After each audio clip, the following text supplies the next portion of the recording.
There's no bromance there. Is there a bromance in this? Is it going to be a rom-com?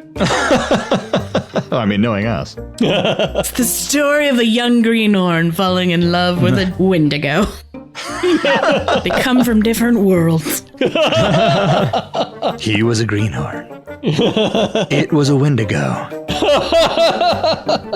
Theirs was a love forbidden.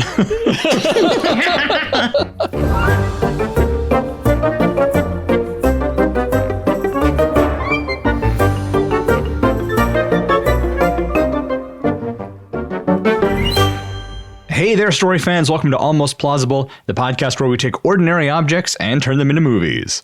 I'm Thomas J. Brown, and on the show with me are Emily. Hey, guys. And F. Paul Shepard. Happy to be here. Axes have become weirdly common lately with the rise in popularity of axe-throwing bars. Have either of you been axe-throwing? You didn't start this with, I'm going to ask you guys a question. Have you guys been axe throwing? I'm shocked that you passed up that pun opportunity. Well, maybe you're ruining my pun for later. No, you're not. Oh, no. I did consider that joke, though. Oh, it was so bad you didn't say it. Okay. I've always wanted to go, and Shep and I were talking earlier off recording about how a lot of women in dating profiles right now have them holding an axe. And I was like, well, that's the fish equivalent for women. Yes. You know, men holding fish, women throwing Throwing axes. an axe. That and Machu Picchu. Yeah. Well, everybody goes to Machu Picchu. Yeah. That is what I've learned. Yeah. Everyone but me. Right? I have not been axe throwing. I have no desire to go, but maybe part of that is that I've seen axes go flying off in different directions among people who have been drinking. That doesn't seem like my idea of a good time, personally. Yeah, they don't allow alcohol at the gun range for a reason. Right? Well, Emily, pitches throwing, there's a connection there. So from axe throwing to pitching stories, why don't you go first? I'll take a swing at it. Yay! So my first pitch is a struggling up-and-coming band hits it big when their lead guitarist finds the mythical Axe of Apollo. It's a sweet-ass guitar in the shape of a double-headed axe. The music played on this guitar is mesmerizing and near perfection. The guitar player becomes consumed by the power she yields and threatens to destroy the world. That's pretty good. Yeah, I was trying to be as creative as possible. So my second pitch is an axe throwing team enters the world championship. So basically it's an underdog story like Beer Fest or Dodgeball, you know, something stupid and lighthearted. Where they take it super seriously. Yes, where they take it super duper seriously. And the last one is, you know, blah, blah, blah, axe murderer in New Orleans at the turn of the century. Let's do a cinematic retelling of the Axeman of New Orleans. Is that a thing? The Axeman of New Orleans? It's an actual unsolved crime. At the turn of the century, around 1914, New Orleans was struck by a series of axe murders, and they kept getting letters sent to the newspaper. The guy was talking about how much he loved jazz and that jazz was the greatest thing in the world. So he was going to attack on this night, and any house that was playing jazz music was safe. And so people all around New Orleans that one night played jazz music and nobody died. It's a really weird story. And they never stopped. That's why New Orleans to this day constantly has jazz. Yep. To prevent the Axeman from killing everyone. I mean, I feel like I'm no detective, but I feel like it was the head of the record label that sent the letter. Obviously. I'll go next. In St. Petersburg, a former law student steals an axe and murders an elderly pawnbroker before robbing her. Is this a reference to? Yeah, it's Yes. Crime and Punishment by Dostoevsky. Okay, No, my real pitch is, in the late 19th century, a group of lumberjacks heads out into the woods. They'll be away from society and isolated for the duration of their stay.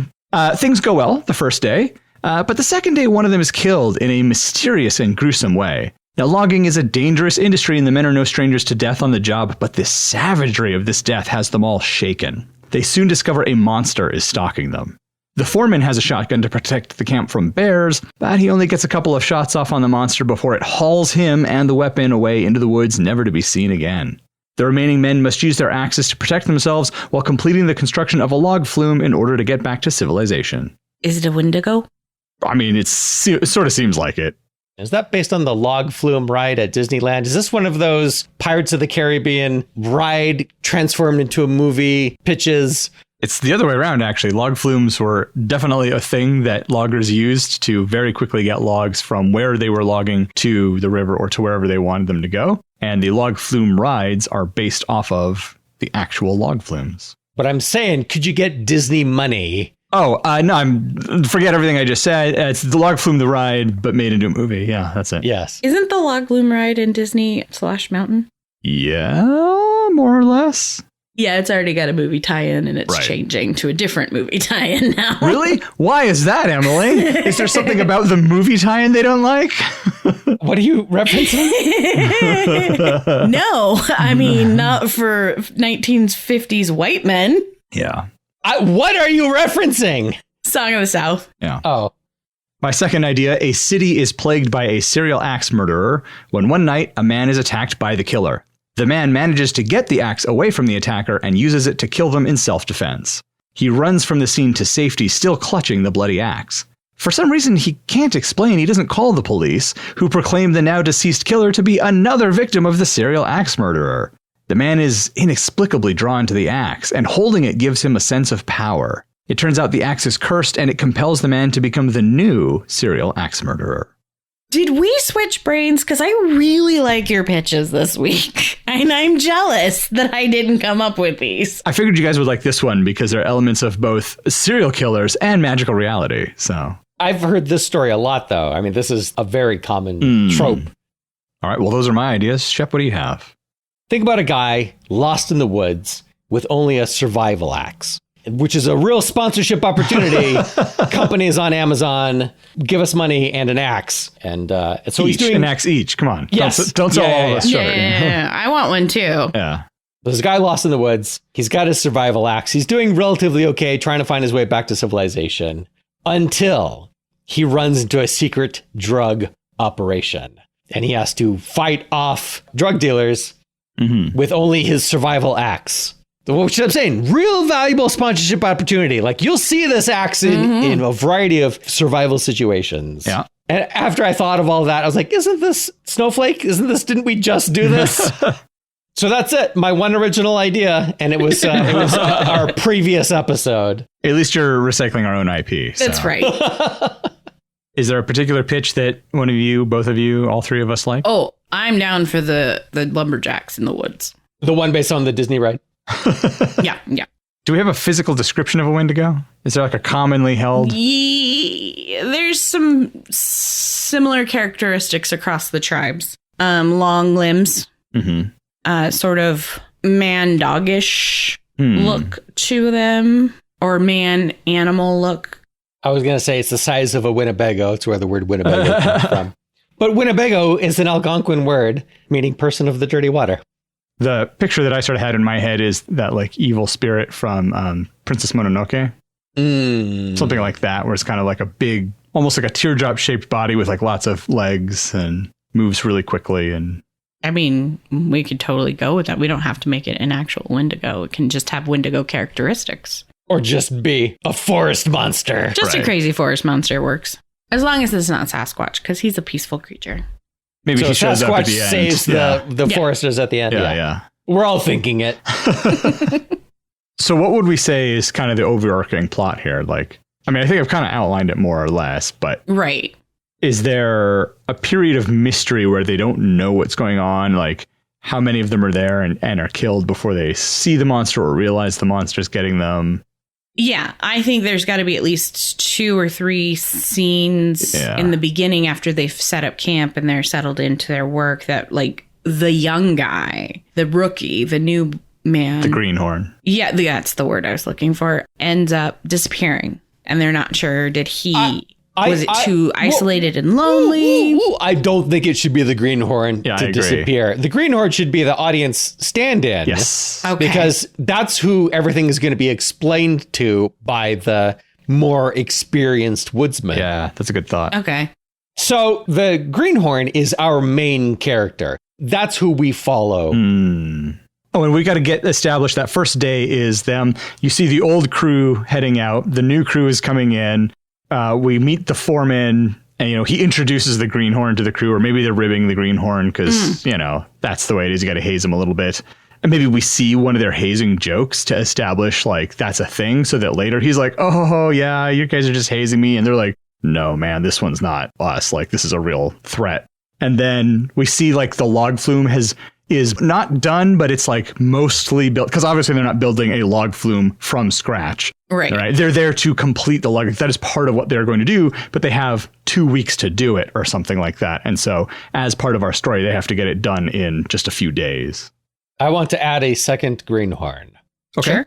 Who dies? Spoilers. Okay. That's, maybe it's a friend of the first greenhorn. Yeah. 2 guys who signed up to do this for the summer. Right. They're doing it together. They know it's dangerous, but they got each other's back. Yeah.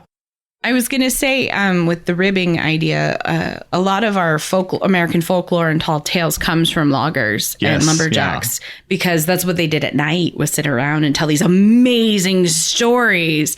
And so it's really great to do that after their first night there. And that's when they're really like ribbing the greenhorns and fucking with them and trying to scare the shit out of them, but also like warning them at the same time because they hear these noises. Yeah, noises in the woods. We didn't die. Get over it. Yeah, I think that's all great stuff. So the first day they go out and they go logging. Well, I was thinking the first day, do we want someone to disappear on the first working day or like the second working day? I want someone to disappear before this team gets there. I want this to be something that like the two team leads talk to each other about. They're secretly, not sure. Kind of? Yeah, secretly, because they're not sure that it's going to be a problem, but they're both very experienced. And maybe this is not the first forest monster that they've had to go up against. I like it. Why is nobody else concerned that someone is missing? Well, maybe he's not missing. Maybe he's known to be dead. Which could be a thing that they talk about when 2 new guys show up and like, oh, well, we did lose a guy. Yeah. One of the other guys is, I guess it was a pretty bad mauling or something to imply, could it be a cougar or a bear? Yeah. Right. And you see like the other crew is heading out and they've kind of got this like real, down look on their faces. And the crew coming in is like, oh boy, it must have been a rough couple of weeks for them. And I'm sure they're just tired. Yeah. It's hard work. It's hard work. Yeah. Oh, yeah. So they're all coming in. The greenhorns are, one of them makes some sort of a comment about it. And then one of the experienced guys says, oh, yeah, I'm sure it was just really hard. And then he kind of falls back to the foreman and he goes, you see, there were only 7 of them. He's like, yeah, I saw that too. Something like that to show like the more experienced guys understand like something's up. Yeah. Was he saying that to the foreman? Because the foreman would have been talking to each other about what happened. The foreman already knows. It should be the experienced guy talking to another experienced guy. Oh, yeah. That's a good point. So this crew's foreman knows where that mauling took place and doesn't assign the greenhorns to that area. Right. So they're paired up with more experienced lumberjacks and sent to learn the ropes other places. So the first person from this crew to be mauled is someone else that they don't experience. They don't see it. They're far away. Okay. Is this person somebody that he's not tight with anybody in the group? He's just kind of a journeyman from another part of the country who's here for this season or something? Yeah, they like know of him because he's been around before, but they're not like. But he's not close friends with anybody. Yeah. There's no bromance there. Is there a bromance in this? Is it going to be a rom-com? I mean, knowing us. It's the story of a young greenhorn falling in love with a wendigo. They come from different worlds. He was a greenhorn. It was a wendigo. Theirs was a love forbidden. This summer in the Pacific Northwest. This summer and every summer. Yeah. Don't judge us. We're very lonely out here in the woods. That's the tagline of the film. It's lonely in the woods. I saw a curved stick. One time with the curved stick. You'll never let me forget it. So do we want a character who disappears early on and then comes back a couple days later, like shell-shocked? Ooh, that's a good plot. Okay, who was his partner? Where was his partner? Or did they both disappear and only one shows up later, shell-shocked? I think that works. You miss a team together. Right. They're all in 2-man teams. Are they? I mean, maybe the more experienced guys aren't. No, because the foreman knows something might be going on. He's making sure everyone's on 2-man teams. Good call. So then, as he comes back, so they hear this noise and they're all anxious. It's night. They hear this noise and they're all getting ready. And he bursts through into the clearing or whatever. Right. With the foreman's there with the shotgun ready for whatever. Nearly shoots this guy. Right. And he comes in and he's telling them about how it's like, oh my God, it's a monster or whatever. I've seen it. He's describing it. And everyone's kind of looking at each other like, what? Wait, what's going on here? And the greenhorn's like, all right. Because they've been ribbing him for a couple days now. They've heard the tall tales around the fire. They're like, all right, guys, this is like, I mean, I'm impressed, but this is like a really huge lengths to go to try to pull one over on me. And it's not working. So you went to all that trouble for nothing. And the guy is like pissed off at him because he watched his friend be murdered by this monster. So then does the monster grab him right then? And the foreman fires on him? That's been done too many times. Yeah, that's too on the nose. Yeah, if the monster is at the camp, the movie's over. Now, do the more experienced loggers have experience with monsters? You got to know someone that knows the story to tell it to the other people, including the greenhorns, the audience surrogates. Yeah. I feel like it's a story they've heard. Yeah, they all know a guy who knows a guy right. that this happened to. If the guy who comes back into camp is gone for 2 days, how many people have died since they got to camp? Just his partner? Yeah. Or do you want someone else to die between the time that they disappear and he shows up again? I like that because now they know. Well, see, now you lose the scene where the greenhorns think they're being ribbed by this delirious guy. It'd have to be the partner of the person who dies in between that they think is joking. But then they all know at this point that there is a monster in the woods. This increases the tension of the scene where they hear a noise and they're preparing to fight. Yeah, that's true. And it turns out to be one of the missing loggers. When do we kill the first greenhorn? Can that be the second act turning point? Or is this mid-second act turning point the guy coming back? Is it the lowest low then? No, I think he needs to die pretty early. I guess that's a good point. We should figure out like where do all these key events happen. I gotta feel like by the end of the second act, they know the monster is real. Oh, the lowest low is when the foreman and the shotgun disappear. Because now they don't have... Now they only have their axes. Only have their axes and themselves. And they know for sure at that point, something crazy is going on. We got to get out of here. How many guys do we have? 8, right? Isn't that what we... That was a number that was thrown out. We can tweak it from there. How many people survive? I would say not many. 4 at the most, you think? 3 or 4? Yeah. Our greenhorn. Yeah, a 1 greenhorn. There's got to be like the grizzled guy he gets paired up with, or is losing that guy in the third act a big thing that happens? Like, does that guy sacrifice himself or... No, I want him to be like the surrogate father and fight with him. A guy that experienced wouldn't sacrifice himself. The reason he's still alive is he's not that guy. He sacrifices someone else. Yeah, you don't got to run faster than the bear. Yeah, I mean, like 4, it was fine. 3 or 4 is fine. I'd like the partner of our main greenhorn to be one of the survivors who sort of, he's experienced. That's why he's paired with a greenhorn. He's one of the guys that has the most experience. Why don't they just abandon the log flume and return to civilization? Because they were dropped off in a truck that's not coming back for 2 weeks. Because it's that remote. Okay. That's why I said it at the late 19th century, so that they didn't have like an easy way of contacting or getting people there quickly or anything like that. So I imagine that the log flume is being built from the bottom up. Right, because once you attach it to the water, it's on. Right. So they are near the top. Yes. That's where their camp is. Yeah. I think that when the foreman gets taken and it's just a bunch of guys with axes and no gun, they collectively as a group think, let's just walk down to the river and follow it back to civilization. But they get attacked trying to go down just following the log flume because they determine like that's the beast's territory now. He's moved his territory and he's like taken over that area. So they can't go through his territory on foot.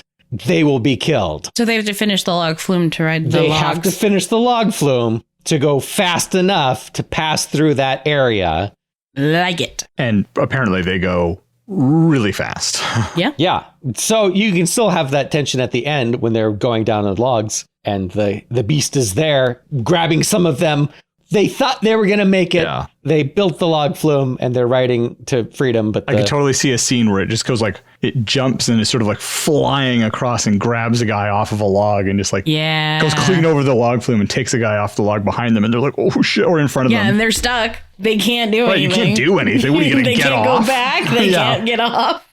So this explains why they're stuck, why they have to finish the log flume, why they can't just hike out of the woods. I like that. That's a really good tension. And also, the whole audience knows exactly what's going on because the whole group's stuck together. Yeah. You don't have people going off on their own, like in a horror movie, to die needlessly. I'll be right back. Everybody is sticking together as a group, and they still can't make it through because all they have is axes. How many days are they in the woods total? We've got the first night, the first day where everything goes well, right? Mm-hmm. So the second night is the first night when they get like the initial stories and bonding and stuff like that, or is that just? I think that's a nice device to set everything up. Is that first bonding experience? We introduce all of the characters. We kind of know their stories. We're learning what it means to be a logger in this time period and what scares them and doesn't scare them, kind of a thing. Yeah. So the first day goes well. So maybe the first day, those first two guys do disappear. The one gets eaten and the other one witnesses it and gets lost in the woods. So that's not the first day. That's the first day of logging. The first day is when they arrive. That first night is before they started logging. Yes. That's when they do their bonding and everything is going well. Yes. And the second day, which is the first day of logging, Yes. two guys disappear. One of the teams disappear. Yes. Yes. And we established, like you said, they're there for like 2 weeks. So they have 14 days, 12 left, right? You can have title cards, Right. 12 days left. So that second night, everyone's a little on edge because the guys are gone. So everyone's a little kind of stoic and quieter than normal. It's not the rowdy storytelling of the night before. Why are they not attacked at the camp at night while they're all asleep? Wendigo's afraid of fire? It's not a Wendigo. Well, Okay. yeah. The It's just a monsters. forest The monster, the creature. I think the camp is just not in its territory. Okay. So if it's a territory thing, and I know I said that, but if it is that, why was its territory not where the log flume is now when they were building the log flume? Why did it move its territory? Juvenile. It just moved into the area. Could be that. I was thinking the noise of the construction of the building and the men attracted it. Then it would be attracted while they were building it. Migrating forest creature. Was on vacation and it got back from Boca Raton and was like, what? Oh, from St. Bart's. He was in St. Bart's with Ryan Reynolds. Yeah, that's right. Well, let's take a quick break, and while we're gone, we can ponder this conundrum. When we come back, we'll figure out the rest of our story for Axe.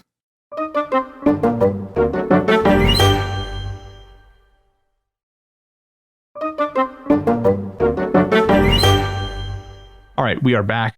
Shep, before the break, you had mentioned the idea of why is the monster attacking now? How did they get the log flume built without being attacked? And my thoughts were we could do one of two things to not answer that question. One is just don't bring it up because movies ignore shit like that all the time and just hope no one notices. Or the other idea is, since there would be no way for our loggers to know the answer to that question anyway, let them ask that. Like, how did this happen? Why now? Why is this just happening now?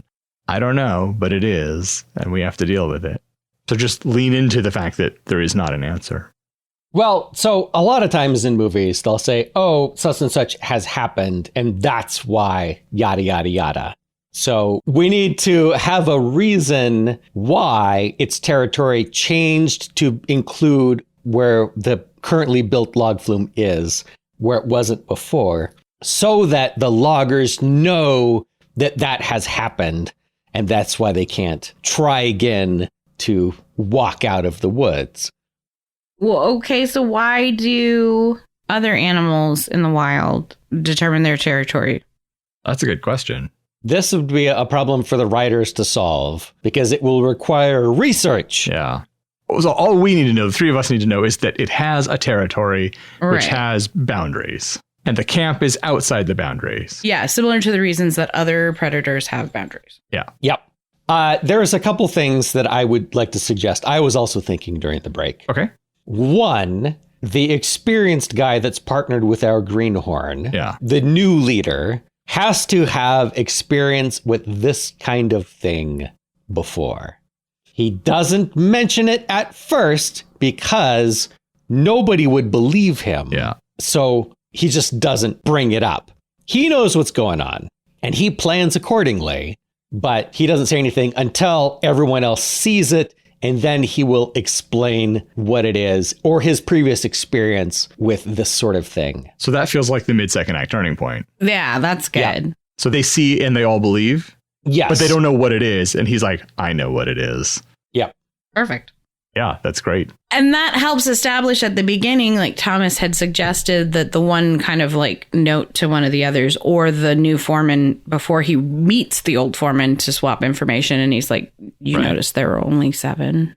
And because he Yeah. right away picks up on it. And then the Who is foreman, he saying that to? I say he's saying it to the new foreman before he meets the old foreman and they have that discussion. He says it to his foreman, Yeah. and then the foreman go off and talk. Yeah. Yeah. That's good. Because then you establish who are the two most experienced people. Oh, yeah. The foreman and this guy, and then the foreman disappears. Yeah, and they both have that knowledge and belief in it, and Yep. both have obviously had some experience with it. Yeah. Which is all the more reason he's paired with the greenhorn to keep the greenhorn safe. Yeah. And the other greenhorn isn't paired with an experienced guy and he gets eaten. Well, so he's paired with an experienced guy, just not anywhere not near as experienced. Yeah. Not fully experienced. It's as if we're writing a cohesive story. When does the guy come back? Is it the 4th night? So before that, though, we have a death. Right. So that's the 3rd day. The 3rd day, one person or one team? It's got to be one person because someone's got to come back with the story. Is it the greenhorn or is it the greenhorn's partner? Not our main guy, but the other guy. The expendable greenhorn. Do we want to get... If it's the other greenhorn, we lose him real early. Right. And you don't ever think, oh, these guys are going to make it through together. Because we want to hint at that at the beginning so that we could twist that later. Yeah. But if it's his partner, then it's the greenhorn coming back with this outlandish story of this wood monster, forest monster. Wood monster makes it sound like it's made of wood. Right. And clearly it's made of forest, so. So maybe people wouldn't believe him if it were the other greenhorn, the expendable greenhorn. But I think that's a great place to have the scene where he says, no, you've got to come and see. And he leads them to where it happened. And it's just like a shockingly violent scene with like lots of blood and bone and stuff like that. And Viscera. right. It's not like a tree fell on the guy. Right. And it's clearly more than a bear or cougar mauling. Right. It's almost like he exploded in a way. Like there's a tree snapped in half or something like that. Like what the hell happened here? And it's mostly just like blood and shirt left and not Right, so yeah. much body. Right. Exactly. And so that's kind of really gets everyone shaken up, especially the greenhorn, the expendable greenhorn. He's got to be like, I'm not going back out there. Do they go out the 4th day? Oh, wait. If the two guys disappeared the 2nd day, do we want to have the foreman have people out working on the 3rd day or searching on the 3rd day? Like, what if I'm the foreman? What is my logical next step? We don't know yet. We haven't gotten that reveal from the really experienced guy that it's the monster. Right. Does the foreman know, or does he think it's a bear? I think that he knows it's not a bear, but I don't think he has any idea what it is for sure. So if I'm the foreman and that's my mindset, what are my instructions to everybody on day 4? If it's a creature, if we eliminate the creature, we can relax and do the job. Yeah, that makes sense. Okay. 4th day, Foreman decides, let's go track down and kill this bear. Yeah. Then we can work in peace. Yeah. It's not safe to send crews out, even 2 at a time, because one crew disappeared and one of them, but half of the crew got eaten. So let's all go out as a group and kill this bear. Yeah. So they do. He's got his gun. They've got their axes. Yes. Here's the change. They do. They find it and they kill it. And the greenhorn is like, yeah, that's what I saw. That's the creature that I saw. Obviously, this isn't the creature because you've seen a movie before. Right. Because we're only 35 minutes into the movie and it's a 90-minute film. Well, when you put it that way, do you even want to have them tracking down and killing it? But see, that would give an excuse to the foreman to start sending crews out again. Uh-huh. I was just thinking, how do you get back to business as normal? They could split half and half. So the greenhorns and a couple of the younger guys stay at the camp. 'Cause so far the camp has been safe and no sense in putting everybody at risk. Some of the more experienced guys and the foreman take the gun. They go out, they find a bear. Oh, they find a bear. They don't find a forest creature. Right. They find a bear and they kill it and they come back. It's dead. We got it. And like maybe the bear has like dragged some viscera from the exploding area and taken it back to this cave. And they're like, yeah, he had like, we found his shirt there, his jeans or whatever. Like his left arm. Right. Like there's evidence. It was this bear, but we got it. We killed it. Everything's fine. And because the greenhorn wasn't there. Right. He can't ID it and say. Right. He knows it wasn't a bear, though. Right. Oh, yeah. For sure he knows. He's convinced. He knows. So would he leave the camp again? Because how do we get rid of the expendable greenhorn? Oh, yeah. Good point. The problem with this is we have the one guy from the first disappearing team returning. Yeah. So why are they on edge when he returns if they've killed the bear? They aren't. They have a false sense of security. Oh, everything's good. And then the guy returns. Oh, this is where the greenhorn, the expendable greenhorn, is like, it wasn't a bear. It wasn't a bear. It's still out there. You have to believe me. And then they hear something coming to the camp. Oh, yeah. So that's the fourth night when we wanted the guy to come back anyway. Yeah. Okay. So they killed the bear the fourth day.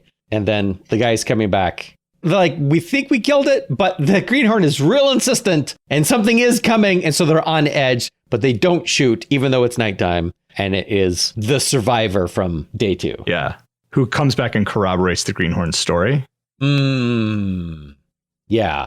That's got to be the mid-second act turning point there, right? Like, now everyone knows it's real. A more experienced person has seen it and described the same thing because he wasn't there when the greenhorn described it. He couldn't have heard what the greenhorn said. And so for him to come back and say the exact same thing, describe it just the same way. So day 5, Foreman's like, we got to go. The fastest way back is to follow the log flume because it goes right down to the mill or whatever, or takes you to the river that takes you to the mill or whatever it is. How far is the walk? Be several miles. I mean, you're going basically through forest. It might be cleared out. They might have had a clear cut a channel, but you're basically going through like just wild land. So it would not be a nice walk necessarily. Right. But a walk doable in one day is what I'm asking. Right.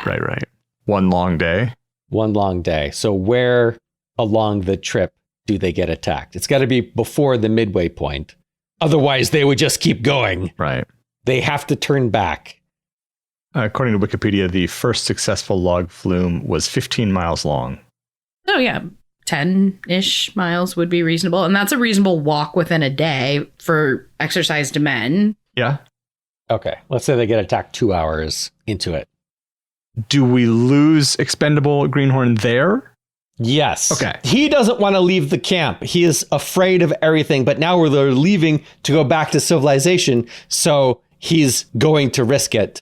Yeah. But when the creature comes out, because he has seen it before, because he has seen it kill before, he is paralyzed with fear. Oh, yeah. At this point, we've only lost 2 people, right? Yeah. We lost one half of the team on the first day, and we lost on the second day, I'm sorry, and then one half of the team on the third day. So here we're going to lose the greenhorn. That leaves us with, if we have 8, that leaves us with 5. Mm-hmm. Do we want to lose 2 here? Yes, we lose the foreman here as well. And the gun. and the gun. Yes. Because the foreman is trying to rescue the expendable greenhorn. Yeah. Because he's a good foreman. He's good at his job. Yeah. And he's trying to keep his men safe. And he has a gun, which he thinks will be enough.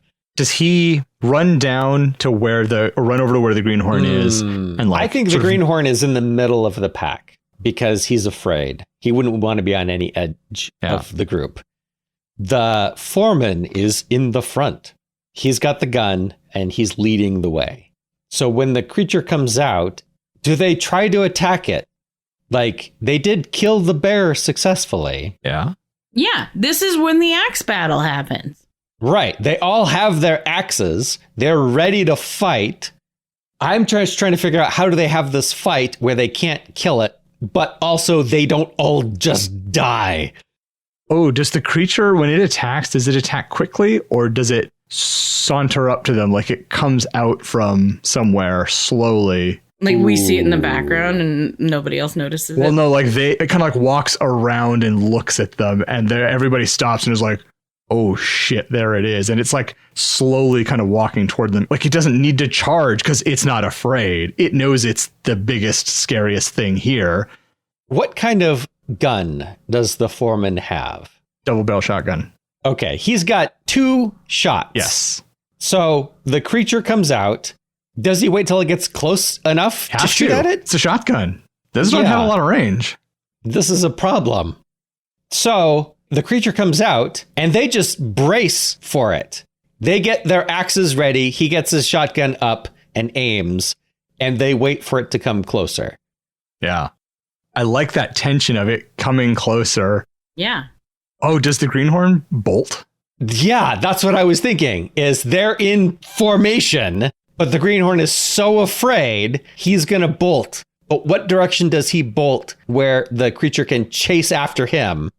But we're going to later have it jump over the flume and grab people, right? Yeah. Yes. This is where we establish it's jumping in speed. Oh, yes. Because we haven't seen that yet. So the greenhorn's going behind them. They're in a line. He's fucking off the other direction. Well, so he heads back toward camp, right? Yeah. And then the creature jumps over the men or whatever. If the creature jumps over them, it's now between them and camp. Yeah. So why wouldn't they run further away from camp? So maybe it comes at them perpendicularly to the log flume. They're walking in a line parallel to the log flume, and it comes perpendicular. So it charges toward. Well, we don't want it to hit the log flume and destroy it, though. Yet.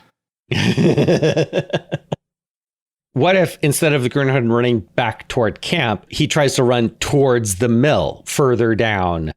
Because that puts the creature between them and their destination. Oh, yeah. So it does come from the side. Yeah, like you said, it comes perpendicular. And so they all turn 90 degrees to face it because they're readying for battle, essentially. But the greenhorn bolts.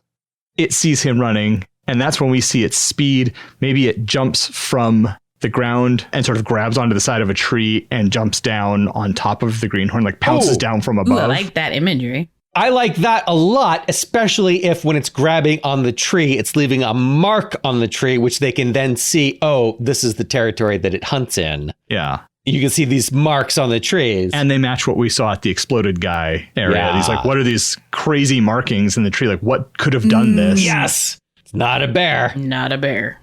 So then does the foreman yell for everyone to go back to camp? Oh, no, because we want them to attack it, right? Yeah. Yeah. The foreman says, attack, because it's now stopped moving, because it's eating the greenhorn, the expendable greenhorn. Yes. Mm-hmm. The brave men rush up with axes. Does the experienced guy go up with them? No. I think he's smart enough to hold our greenhorn back. Yes. I like that. He knows axes aren't going to do it. Right. Right.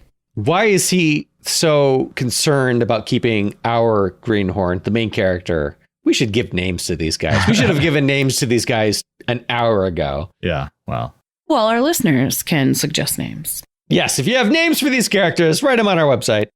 what if he is his future son-in-law and he's being particularly hard on him at first and hazing him kind of the most, but ultimately, like, he does like this kid. They already knew each other beforehand. Yeah. Okay. The stakes are higher for the two of them to survive. Yeah. Yep. So they didn't bond at the beginning. They already knew each other. A little of both. I mean, I think that there is bonding that's happening. But Yeah, they already knew each other, and now they're actually bonding. Yeah, It's yeah. no longer an acquaintanceship or whatever. Okay.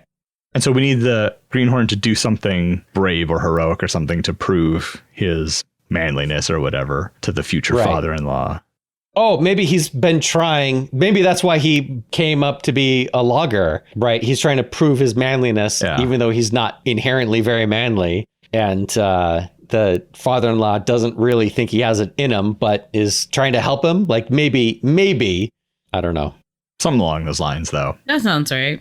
So when everyone's rushing forward with axes, our main guy would also want to rush forward with an axe. Right. Even though he's afraid, he wants to show that he's not afraid. Right. And this is when the experienced guy grabs his shoulder and holds him back. And he like shakes his head. Yeah, I like that. So after this, they go back to camp. The survivors go back to camp. And that's when you have the Jaws speech from Yes. the experienced guy. Now you know why he held the main character back. Because Yeah. he knew, because he had seen this type of creature before. And they'd tried to attack it with axes before. And he knew it did nothing. Yeah. So this, I think, does then become the lowest low because you've lost half the people who came up here are gone. The gun is gone. There's no easy way to get out of the woods because of this thing. Like the fastest way out was what they were trying to do. And now you can't do that.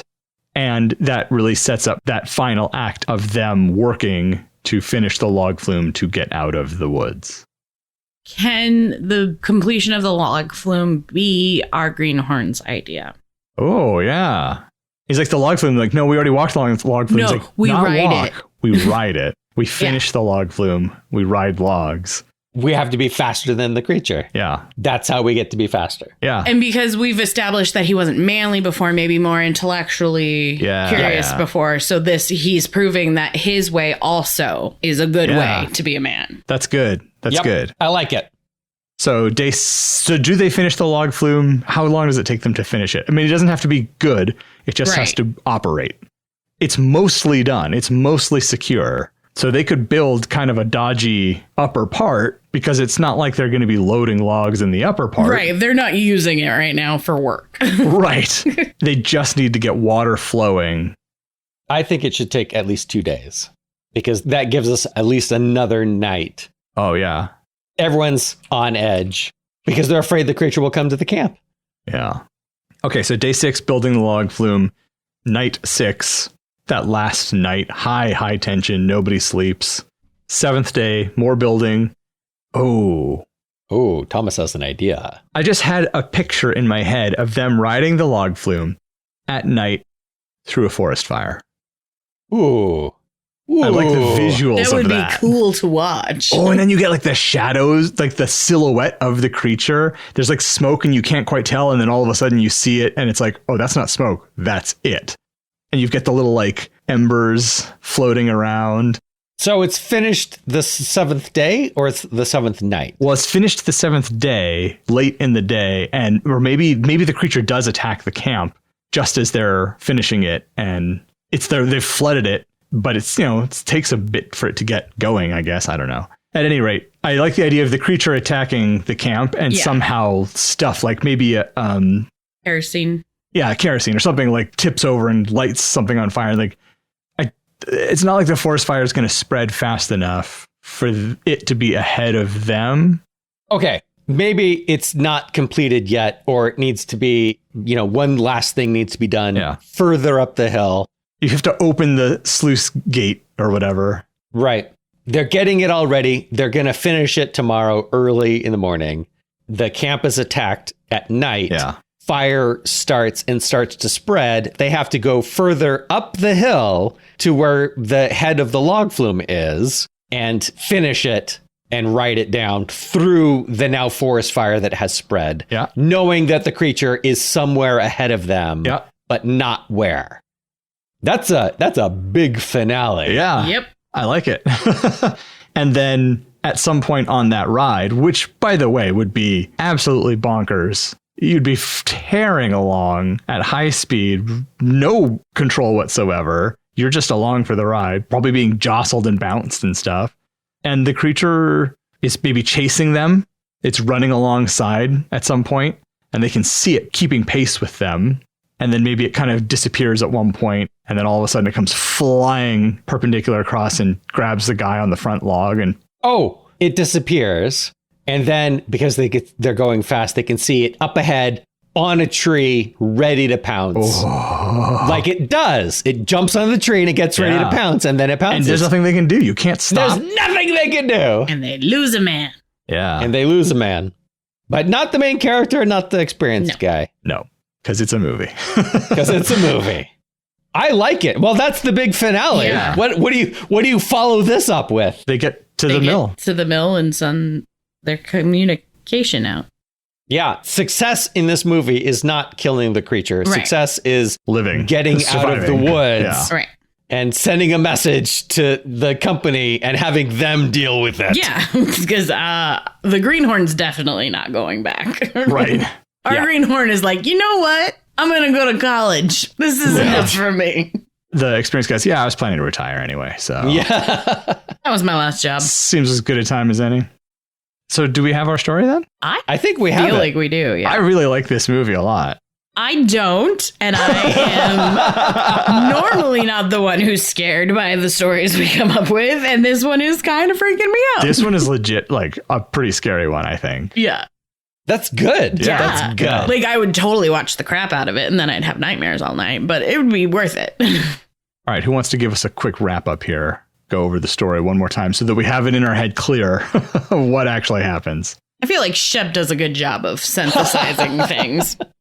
Okay, first day, you see the crew arriving. 8 guys. You see the old crew, and the experienced guy comments to the foreman that there's only 7 guys. The 2 foremans go off and chat about it. But everything goes well. Everyone's bonding. The previous crew leaves.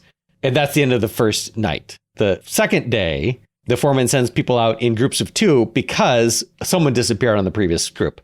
They suspect there's a bear or a cougar or something, some predator in the woods. Right. So no one's going out by themselves. Everyone's going out in pairs. Makes sense. One of the pairs disappears, and that night everyone is on edge.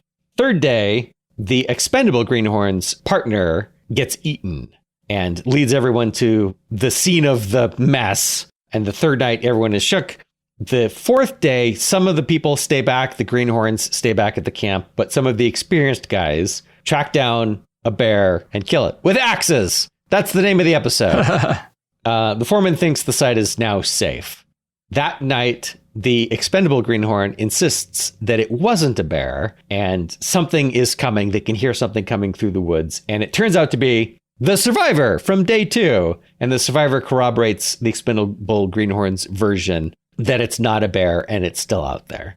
The 5th day, the foreman decides, hey, let's all walk down to the mill as a group, guns and axes ready to fight, and send a message because this is untenable. There is some predator out there and we don't have the equipment to fight it off. It's just totally unsafe to stay. It's unsafe to stay. It will hurt the schedule if we try to stay and work through it.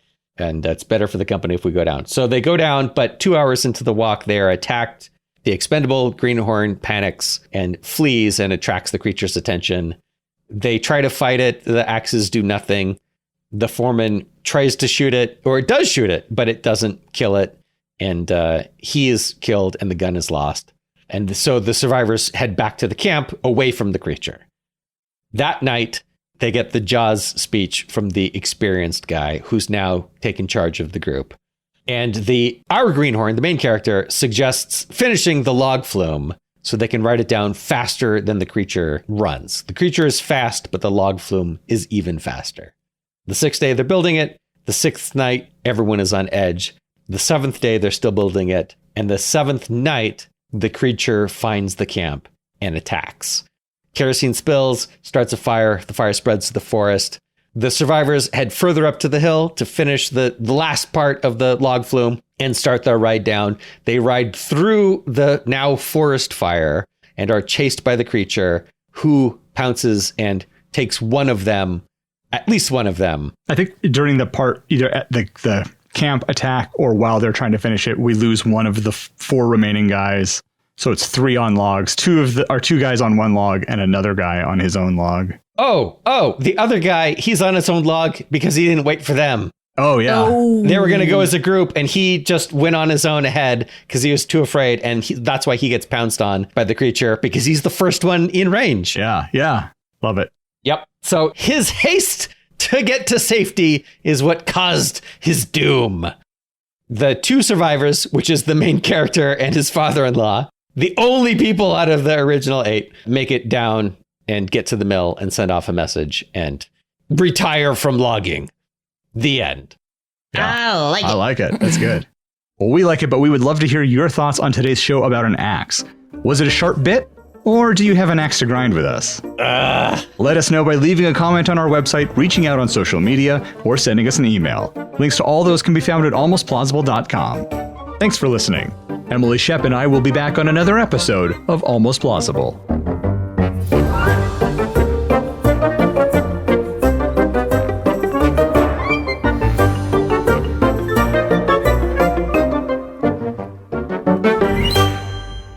Well, that was good.